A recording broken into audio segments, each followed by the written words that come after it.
Here we are. Welcome, everybody, to this week's edition of Beyond Belief, the art of strange mentalism. I was going to say it doesn't get much stranger. If you're strange, then I'm really, really strange as well. My special co-host is also our guest today. Let's put our hands together for the great, and I mean great, Tommy Burnett. Yay! And Tommy, and you're clapping for yourself because. Hey, Well, no, nobody else was, so a- no. It's a round of applause from my end, anyway. Thank you so much for agreeing to come on the show this time.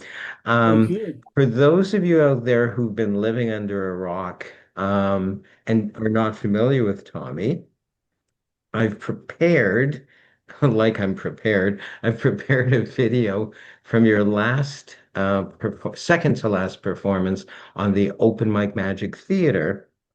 Look it up on Facebook because it's every Wednesday. And well, I love it. I love everything you do, Tommy. I'm not just saying that to be nice.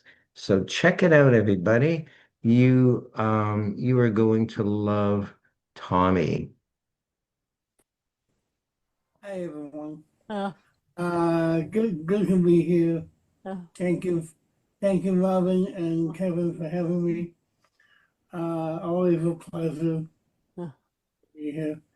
Let me pull out a little bit here, and oh, yeah. So we have on my table some various objects. We have a golden Buddha. If you can see that. Yeah. mhm, An antique alarm clock with a bell on the top and weird mhm, back. Then we have a icon of the Star Wars universe, yeah, Master Yoda. We have a raven mm, on top of a skull, mhm, and of course a Rubik's cube. mhm. Can I possibly get a volunteer? I volunteer. Oh, Sam. Okay, great. Is that Sam? Yeah. Yeah. Hang on, Sam. I just need to scroll down and find you. Okay. There we go. Beautiful. Huh? Sam, that was a great effect. Thank Thank you you. for. Yeah, I love that effect. Um, Mhm, so I'm going to show you these again. We have a golden Buddha, an antique alarm clock, a Master Yoda from Star Wars, a raven on a skull, and a Rubik's cube. Um, does any one of these call out to you more than any of the others? Yes. The Which raven on the skull. the raven on the skull. Yes. Okay. Um, and is there any particular reason why? Yeah, it reminds me of the movie The Crow, though that's a raven, but it reminds me of the movie The Crow with Brandon Lee. mm, That was the movie. mhm, Very very sad that he passed Right. away. Yeah. Yeah, yeah. Now I'm going to give you an opportunity here. Um, would you like to change your mind, or would you like to stay with the Raven? I think I'll change my mind. Okay, fair enough. Which one would you prefer? The alarm clock. Your alarm clock. Yes. Okay, mhm, and you're happy with that, yeah? Yes. Okay. Now I'll tell you why. I because I wrote something down on the back of this blackboard, and I got worried because I didn't write down mhm, the Raven, so I was really hoping that you changed your mind. But if you didn't, I would have figured something out. But you chose the alarm clock. You didn't choose the raven, the cube, Uh-huh. yoga, or Mhm. the Buddha. Yeah. I'm Right. going to very carefully, hopefully not break my back doing this.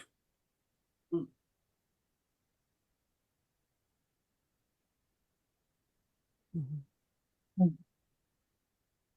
I love it when a plan comes together. You chose the clock, and that's Yeah. exactly what I wrote down with clock. Ah, okay. Bravo.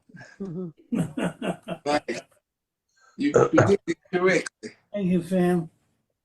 Appreciate Wonderful. I love that effect. It looks so clean, and in fact, it is. And the whole genre I love of either mind reading or mentalism or bizarre magic. I love the storytelling. I love the often arcane looking props, or at the very least, interesting props.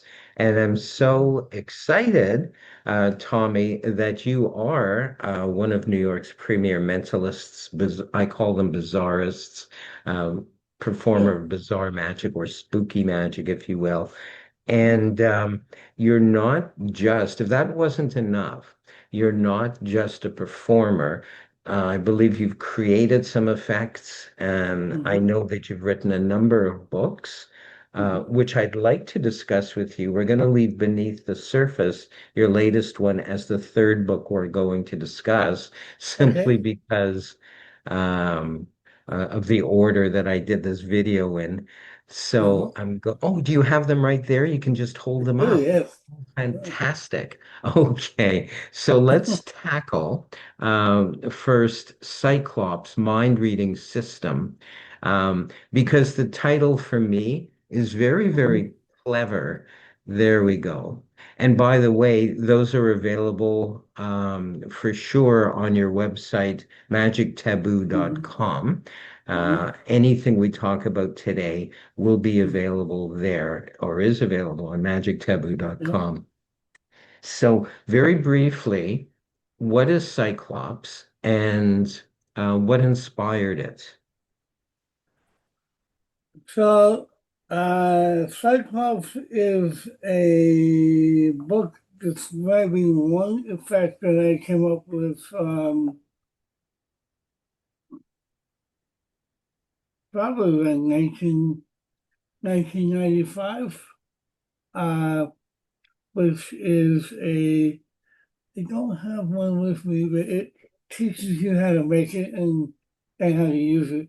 But it uses a double blank deck, so it's blank on both sides, and you write something on one side on each card. So you basically have a deck of words, uh, I think 50, it might be 52, but it's around 50. So long words like airplane or butterfly, that kind of thing. And then a number, which is either a two, three, or four, is a number on the bottom. And then on top is a small doodle or drawing. So you can give the deck out, they can shuffle it, and then they can pick anywhere up to three cards, and then think of anything on that card, and you can tell them what it is. Wow. There is some memory work involved, but it's no more intensive than memorizing a bunch of words that you would for um, a book test. Um, but it does require some memorization, but it's not that hard. And I made it. I picked words that would make it easier to remember as well. And then it has three or four or five different routines that you can do with that. You can do it on one person or you can do it on three at a time. And it's a real worker. I used it for about a decade. Um, you can even make the cards bigger. It's not necessary, but you can. Um, and it has a bonus section in the back, a book of dream interpretations that you can use. Are you yelling at me? Are you yelling at me? No, I love it. No, that was my mouth. That was me being agape, my mouth going, Oh, okay. Yeah. wow. Because um, so many people love dream interpretations and to combine that with mentalism or mind reading. Wow, yeah. what a perfect combo. So So, no, I was not yeah. yawning. So In fact, uh, I designed it so if you wanted to put the interpretations on the cards instead of random words. I go like this because they're not really random. Um, they feel random, but they're not. And it's I think a really good bonus. Um, I forget how many pages it's what I'm looking at now. There's about 25 bonus pages in here once you get past the basic uh, routine.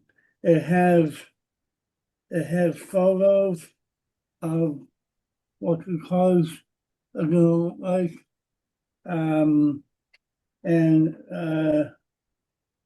everything you need to make it work. very Um, so exciting. yeah, That's it's very exciting. um, yeah, Just out of and then curiosity, and this yeah, isn't necessarily meant as a promo, what is the cost of it?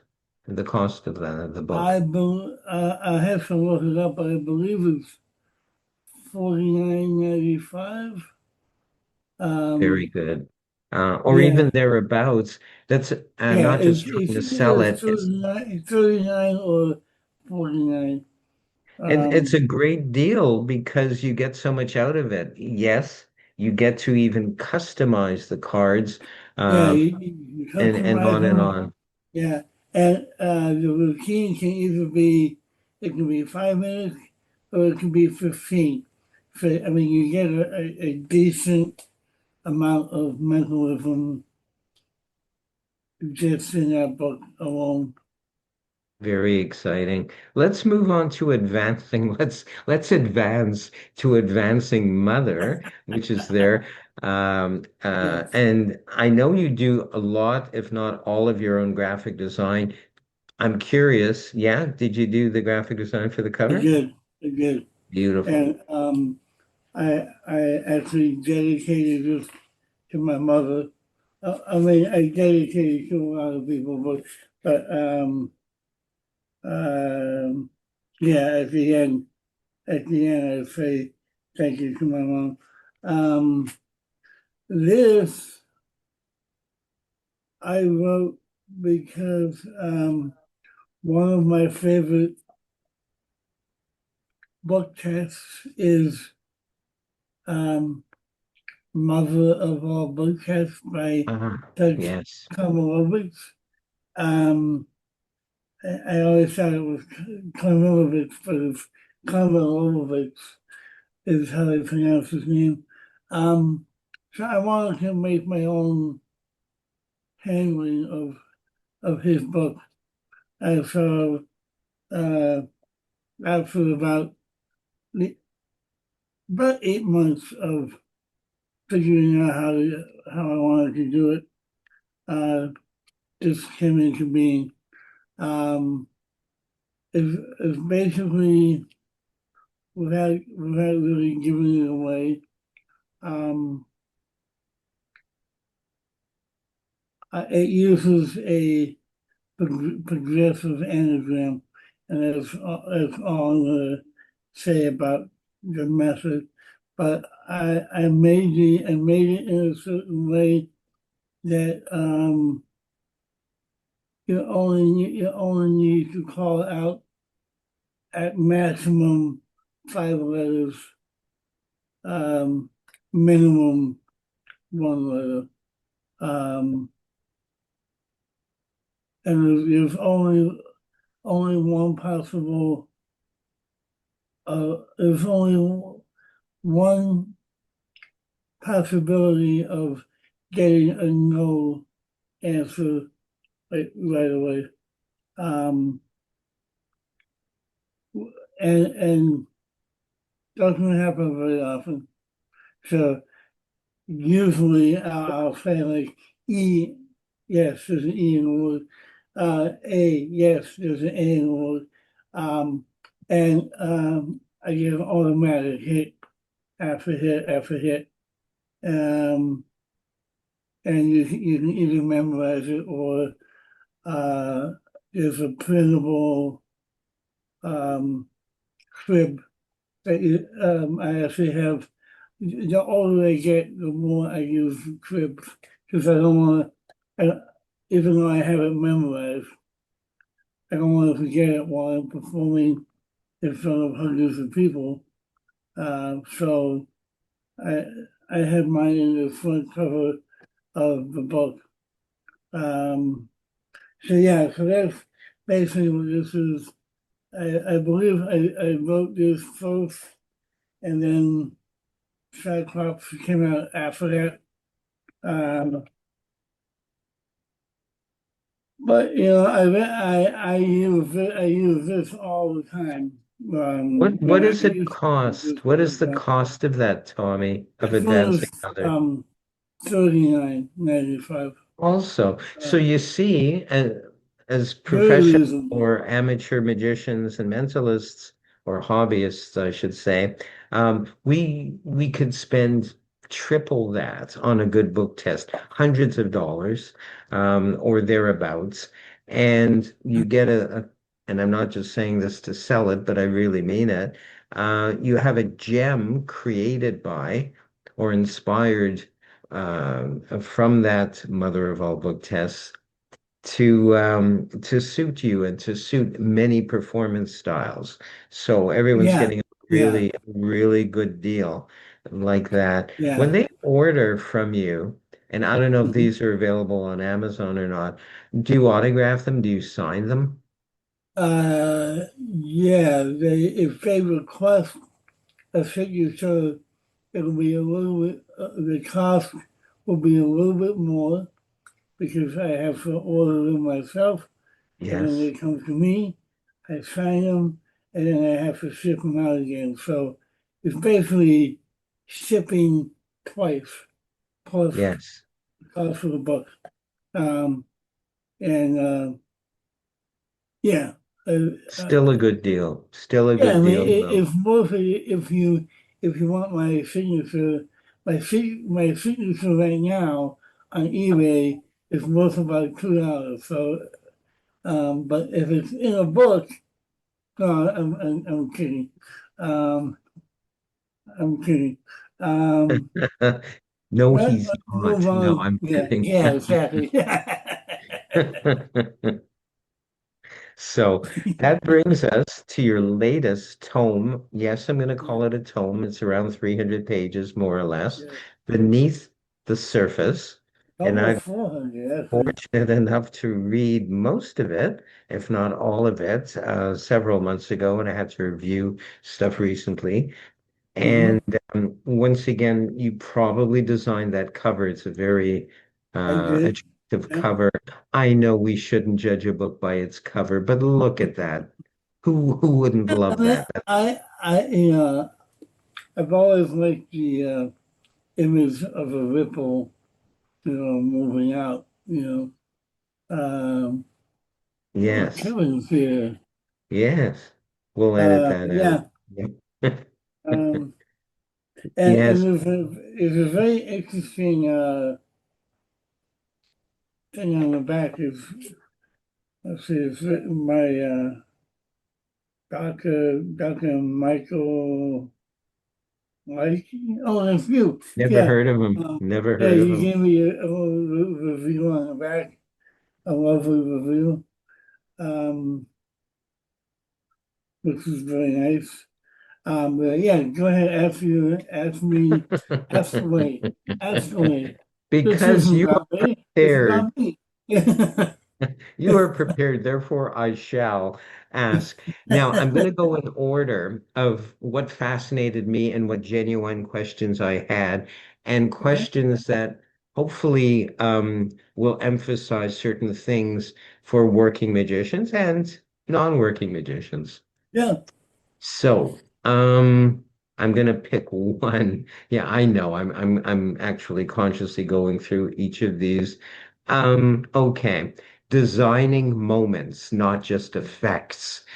How Hmm. important is that? I mean, and I hate to go there, but a lot of people, not necessarily seasoned performers, but I've seen a couple of seasoned performers go this route.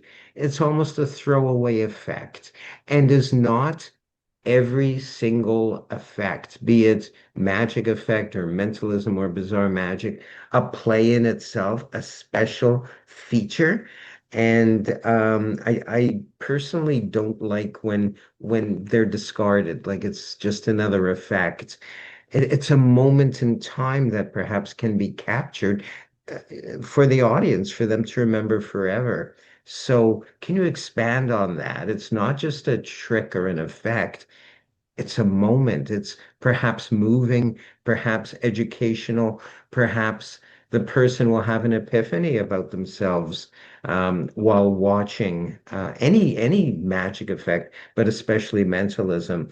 So, how does one go about? What a long-winded question. How does one go about? I know. Now you're gonna yawn. I didn't yawn, but you're gonna actually yawn. How does one go about? Yeah, thank you. How does one go about creating a moment out of, say, any simple effect, even? Well, Oh, look at the time. I'm sorry. We're yeah, I done. know, yeah. You gotta go. Yeah. That's all the time we have. Uh, Exactly. Uh, so, it's the same thing when you go to a play or a musical or even a movie, and there's something in there that hits you, and that's the moment that you're going to remember.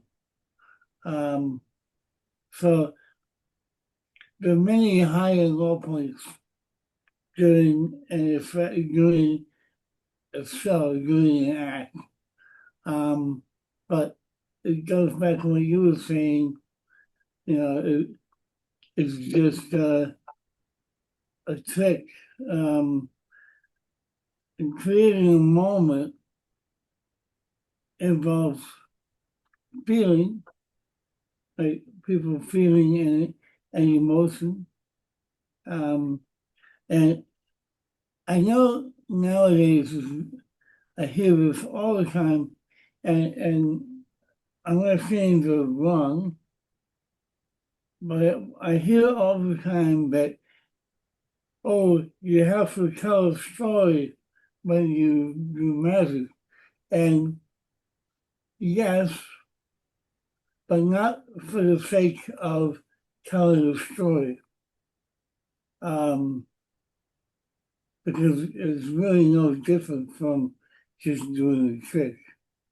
Um, we when we all started, at least I know I did, I read the pattern from a piece of paper that came with Absolutely. the trick Yes. and thought that was fine because nobody told me any different. Um, now, in later years, I do realize that that's not it's not good. In fact, it's horrible. Um, but I had to learn that. I had to evolve into what I am today.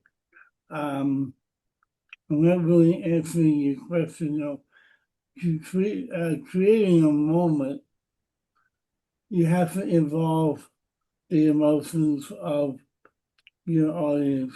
Some usually something relatable, um, something that oh, I feel like I'm on the spot now. um, It's something that people can relate to, I'm assuming, yeah, that maybe they've encountered throughout their life. There's things like births, deaths, yeah, love, that yeah, sort of thing, the five traumas yeah, of life, stuff that people can relate to, and maybe they're playing that in their mind somewhere, yeah. They consciously personal, or yeah. subconsciously. I mean, even the stuff that's going on in the world today, Yes, that we can all, you know, there's a lot of fear right now. You know, um, yes. so something that my mentor would do, cutting effort, is try and counteract that fear, even if it's only for the time that they're with you, um, and perhaps try and create a moment of peace, or a moment of um, uh, strength and fulfillment, and possibly hope for the future. Because right now we're all going through a very bleak period. Um, and so, I mean, that, that's a specific example of creating a moment for me. So let me pose a question, Please. sort of on topic and not. Yeah. Years ago, during I think Second World War, maybe even First World War, entertainment was to help people forget their Mm, troubles, forget mm, the fact that there was a war going on, or whatever was relevant at the time. And there's also entertainment, more so nowadays, that reflects reality, that mirrors back whatever's going on. mm. And just a personal question, which do you prefer? Do you prefer the escapism aspect of performance arts or reality or both? And why? That's a very good question.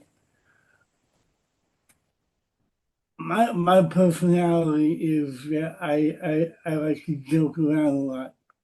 Um, but I'm also aware of other people's feelings and what might be going on with them. Um, if, part of being a good entertainer is to be able to read your audience.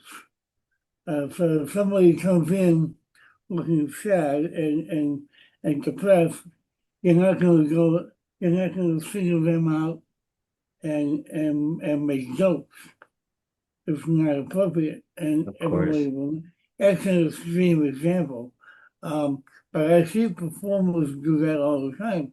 And I'm not talking about like in a a comedian at a comedy club. It should be expected there, but Yes. um,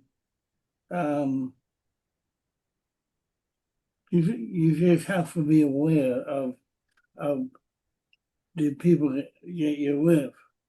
I don't I don't say spectator anymore because nowadays spectator the word spectator back in the day people were in the audience and they watched. Very rarely did people go up on stage. Um, you know, um, so the word spectator made sense. But now um, we have social interaction with people in the audience. So I call them participants because that's what they do. They participate. I also do not use them as props if the only reason to have them on stage is to hold a deck of cards. I, Exactly. no. You have to engage. Pull them in, grab them in, have them participate, as Yeah, opposed to just being a piece of furniture or a coat hanger, if you will, right? And yeah, I love that. I believe, I could be wrong, that there's been that movement a little bit more towards that. I don't know in magic, but certainly mentalism for sure, yeah, where you must create something yeah, engaging, some kind of rapport with yeah, the audience, correct? yeah. I forget who said it, but I I I say it a lot, and they say once you mention who said it first, then you can take it as your own. So I honestly don't remember who it was, but I do remember seeing who it was years ago. Uh, but the the quote is when you invite someone on stage, you're basically inviting them into your home. Yes, very good. You know? Very good. Um, and I think I must have heard that at a lecture somewhere, but it really hit me because when he said it, you're inviting him into your home. He paused, and it was a pregnant pause that I was like, wow, that is a Yes, really deep uh, statement. yes, Because the stage is my home. It's where I feel um, I've always felt the real me on stage, not a fake. I'm more fake in real life than I am on stage. I open myself up yes. and I don't hold back. But in real life, I tend to hold back a lot because I just don't want to. I just don't want to open myself up to, you know. To But anyway, whatever. yeah, I agree exactly. with you 1,000%, Tommy. In fact, some people don't get this. I know performers will. I have to say, in all honesty, I am more comfortable and at home with myself and with others on stage and Mhm. only on stage. Once I'm off that stage, I'm a bundle of nerves or whatever it is. It's like home. It is like home when I go up on stage, and it's some kind of familiarity, etc. But I do want Yeah. to touch on rapport because Oh, I'm yeah. also of this adage, and I know you are as well, and any half decent performer will be if they like you, they're gonna like what you do. Or if they love you, they're gonna love what you do. But Yeah. for goodness sakes, how do you make them love you? Now, a lot of performers are naturally likable. You know, if they're into comedy, if it's a stand-up act, if they're blessed enough to be naturally funny, wow, awesome. But with magic, it's a little bit harder. With performance arts like music, I think it's already engaging the audiences mostly if they can relate, drawn in. But with magic, it's a bit more challenging. And hopefully you're being yourself when you go on stage. This is something else we can chat about in a few minutes. But, Hmm. let's say you're not a particularly likable sort. You shouldn't be in showbiz. No, Yeah. let's say you're not a particularly likable sort, but you love magic. You do want to share, so you have a good attitude. You don't just want to show off. You want to, subconsciously say to the audience, look at this, isn't this cool? But how do you get them to like you? And if you don't know how do you at least mechanically or otherwise build a rapport? How do you do that? Again, I forget who it was. I want to say it was Max Bellini, but I don't think it's right.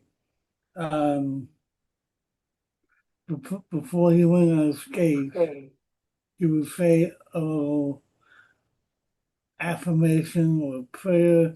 It basically was like, I love everyone in my audience, and everyone in my audience loves me. And that got him into a frame of mind, um, before he went on stage. I do something similar. I don't do an affirmation, but I think to myself that I am friends with everyone in the audience, and everyone in the audience is my friend.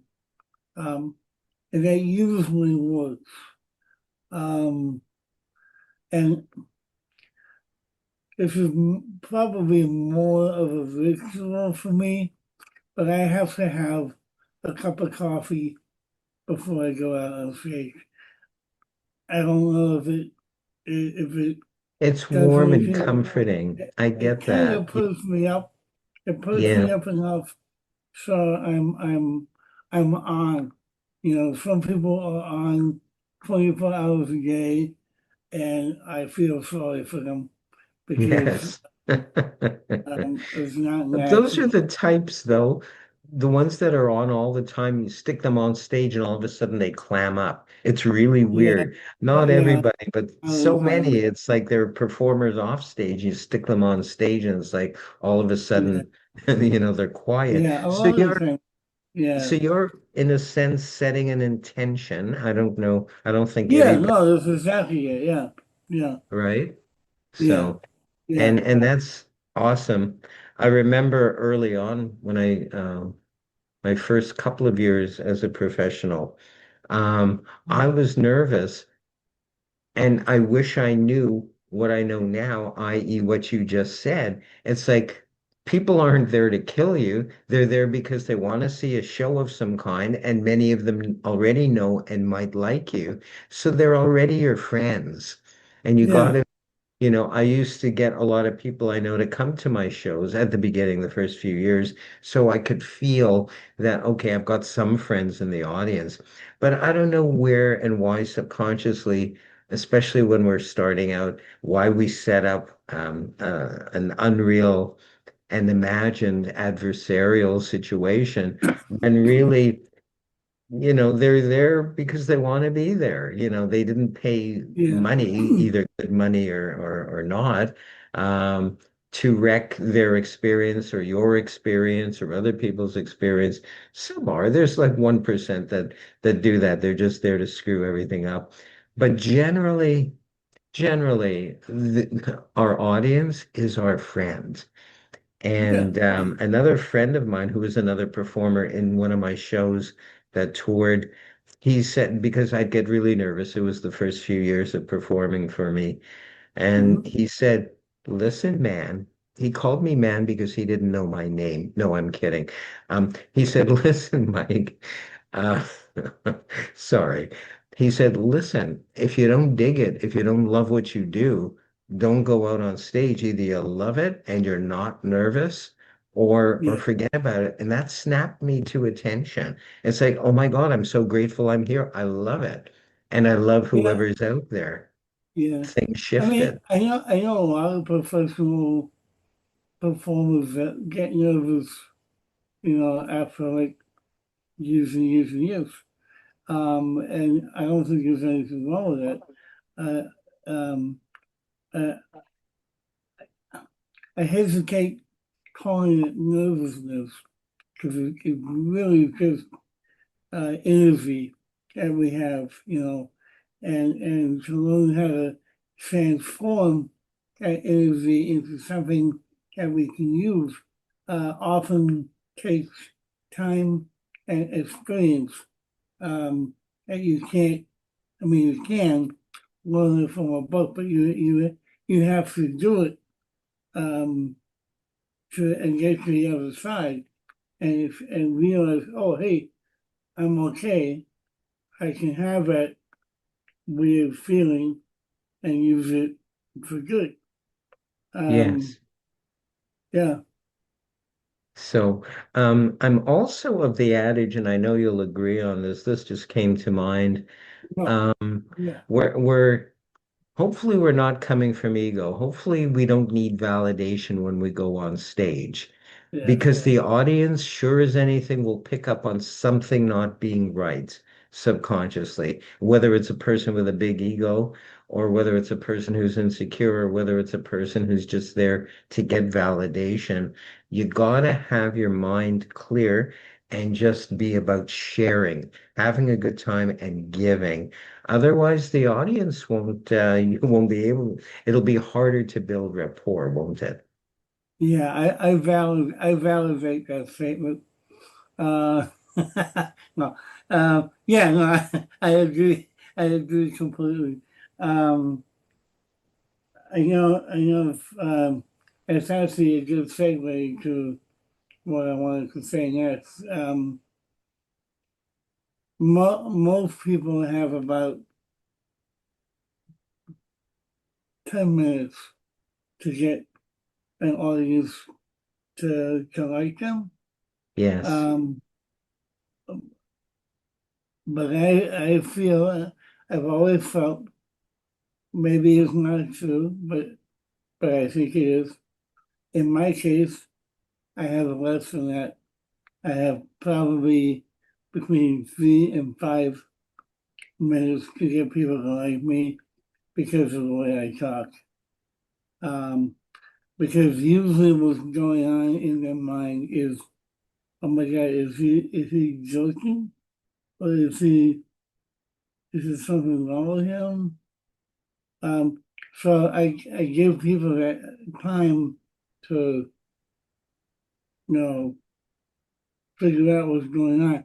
But I can't let it go on too long. Um, so I use it to reel people in.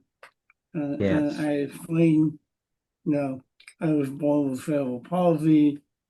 There's nothing wrong with your TV set. Um, this is how I talk. I try to get them to laugh, depending on the venue. I um I did a I did a show in a comedy club here in Queens a few years ago, and anytime I said the words cerebral palsy, I would go, "Oh," and eventually the audience would do it with me. So I knew I reeled them in, and then once I get my first effect, and I do really well, they were like, "Wow, there's like in their minds, there's a guy with cerebral palsy, and look at what he did." Right? So um, this is my approach to things, but I think it's important to have some kind of approach when you're engaging your audience. Because once you do, like you said, I say it like this: once you have them, you can take them anywhere, and they Yes. will follow you as Yes. long as you don't, Absolutely. as long as you don't hurt, hurt them, um, or make them feel bad.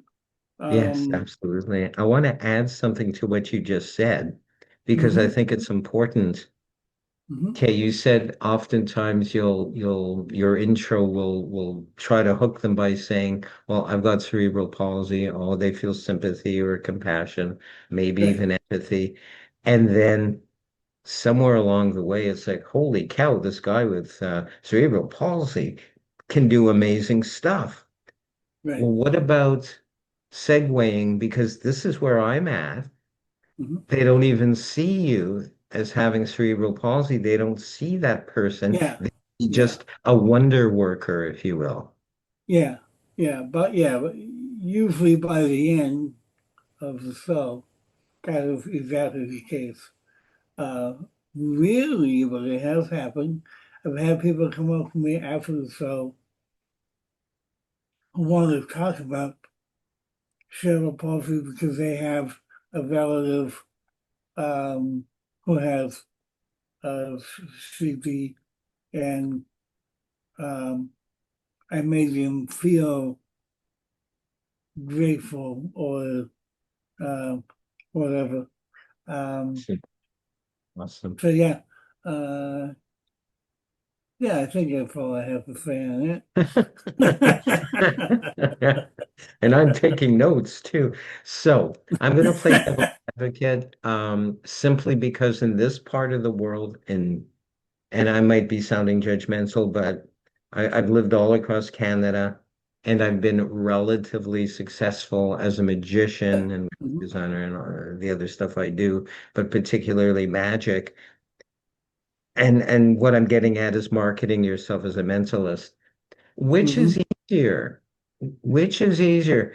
Because most people, layperson or otherwise, they know magician. Well, maybe they don't. They often confuse clowns with magicians. That's a whole other thing as well. Right, right. But isn't it a little bit more difficult to get gigs or market yourself as a mind reader or thought reader or mentalist, storyteller slash bizarre magician than, say, just a regular magician?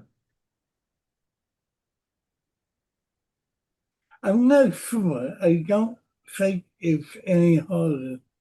Um, I I have a hard time with both, to be honest. Ah, Um, okay. um, Usually,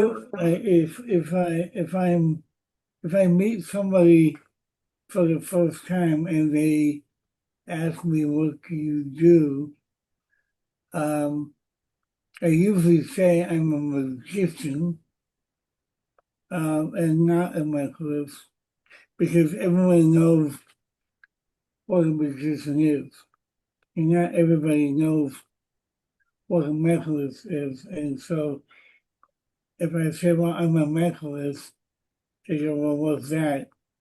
Then you have to go through this whole litany of what a mentalist is.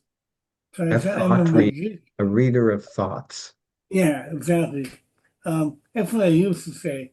Um, but even with that, it's like, oh, what does that entail? And on my off time, I don't really like talking about magic. Um, one of my oldest mentors said to me one day, "Tommy, can we please talk about something else?" And I was like, "Whoa!" And it was like, Yes. Yes. "You mean, you mean I have a I have another life besides magic?" I was like, I don't know how old I was. I was young.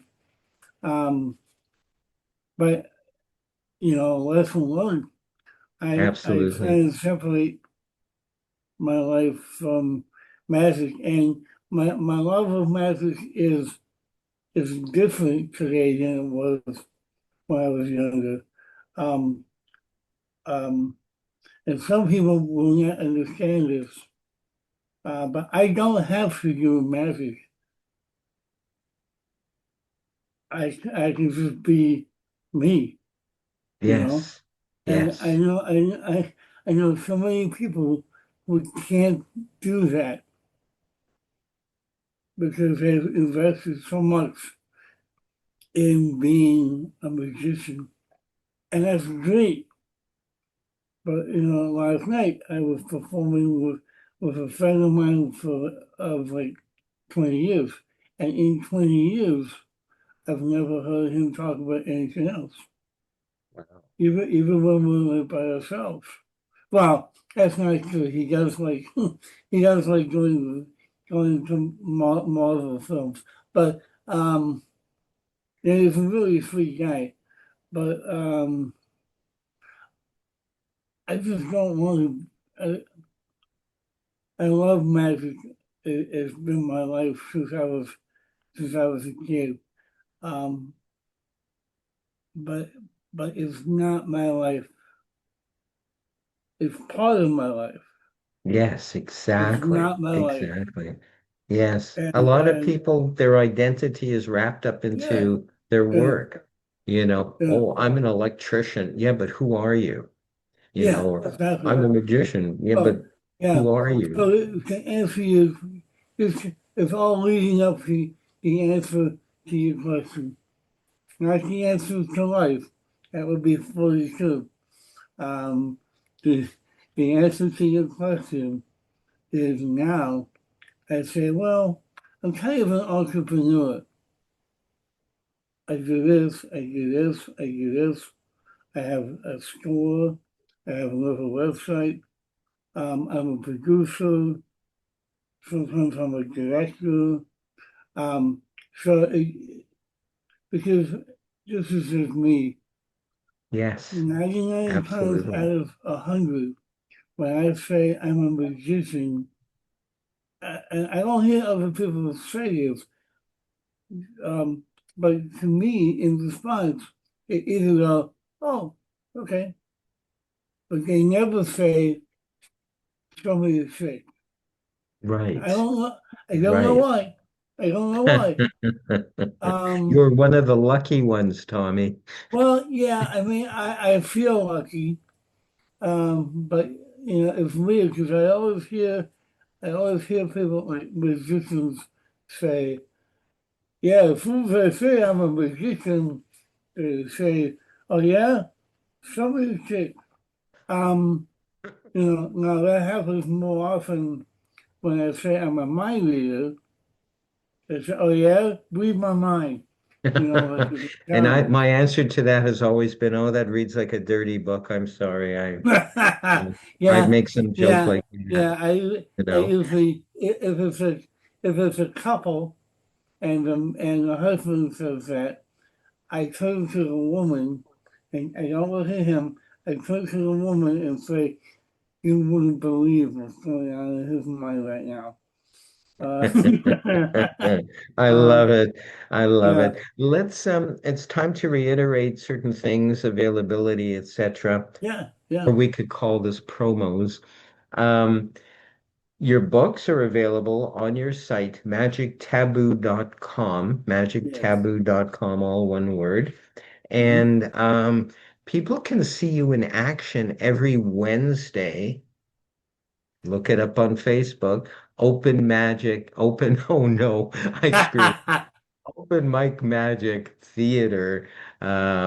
Check that out on Facebook. Likely, if you're here right now watching this, you know it already, but just in Yeah, case, yeah, yeah. Tommy, I look forward to your performances. I mean, I'm one of the performers on that show, one of quite a few Mhm. other ones. But it's like, oh, what's Tommy going to do this week? And I'm not just saying that because you're my guest and my co-host. It's like, no, I love mentalism. I love magic. What are you going to be doing? And as Sue, my wife, those of you who don't know that my wife's name is Sue, she says the same thing. I wonder what Tommy's going to do, you know? Mhm. Or if she's watching the cat in the other room, she'll say, "What did Tommy do?" You know, and Love you too. it's absolutely true. Absolutely true, Tommy. And I don't know what else to talk about with you other than if you're a performer, get the book, the last book we were talking about, Beneath the Surface, because it will help you on so many other levels, not just tips and whatnot. Yeah, It doesn't have many effects in there. This is more about, I want to say life lessons, but it's more than that as yeah, well. It's a yeah. very deep book on so many levels, and I suspect it's the kind of book that as you grow and you go back to the book every year or every couple of years, you're going to get something completely different or more out of it, something else out of it. Well, Um, it's funny. I wrote it, and every now and again I go back and read parts of it, and I get stuff out of it. I just want to say that a few people who have actually bought the book are predominantly musicians, and they all said that it's just as good for a musician as it is for a mentalist, even though it's written from a mentalist perspective. I mean, mentalism basically is a form of magic. So um, pick it up and get one of paperback, but unfortunately, your paperbacks are no longer for sale, so you have to get the hardback. But it's the same book, and it will last longer because it won't bend because it's a Awesome. hardcover. Yeah, Awesome. So catch Tommy every Wednesday on Open Mic Magic Theater. Check out his website, magictaboo.com. Just peruse, and besides the books, you have a lot, he has tons of other really, really, really good stuff. If thank you. you're a bizarre magician or mentalist, you'll be pulled in, you'll be intrigued by that site.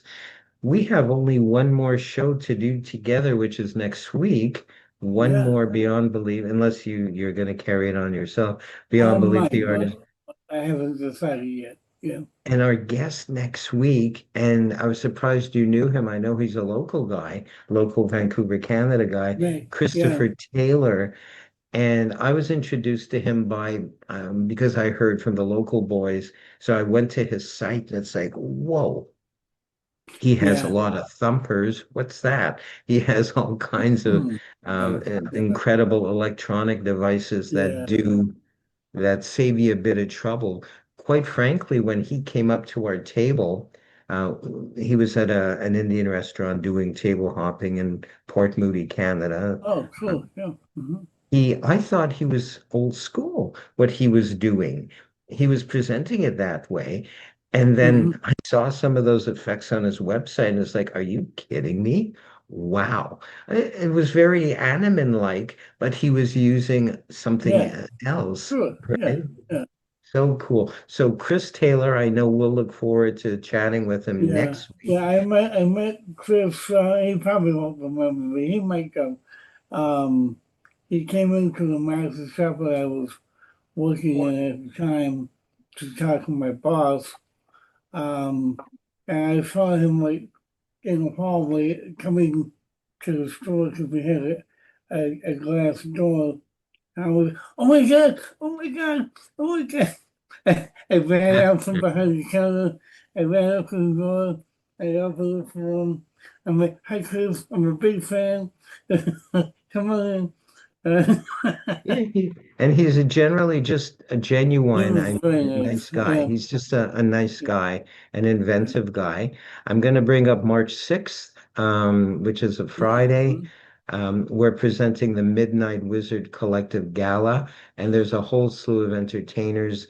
We'll mention that on the Wednesday show on Open Mhm. Mic. And I promised Ed Underwood I would mention this because it's only for today, which is the 31st of January, and tomorrow, the 1st.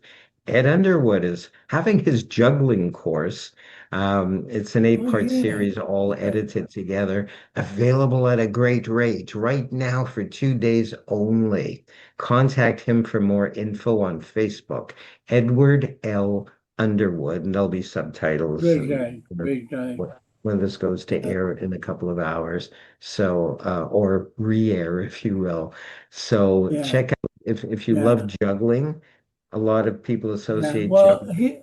um, he also came up with a course in doing ghost walks, um, or ghost tours rather. Um, and it's a really great course. Since we talk about bizarre stuff on here, that would be a great thing to look into. I think Kenton has it on his site,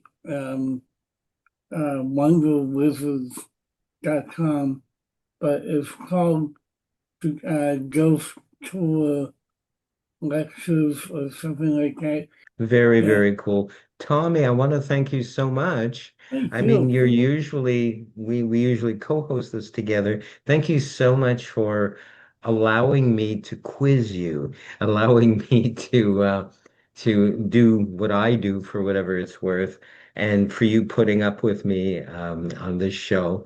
And I want to thank everybody out there as well who's joined us this week. We do it for you. We don't do it for ourselves. We love you all. Thank you. We'll see you next week, same time, same Facebook page. See you soon.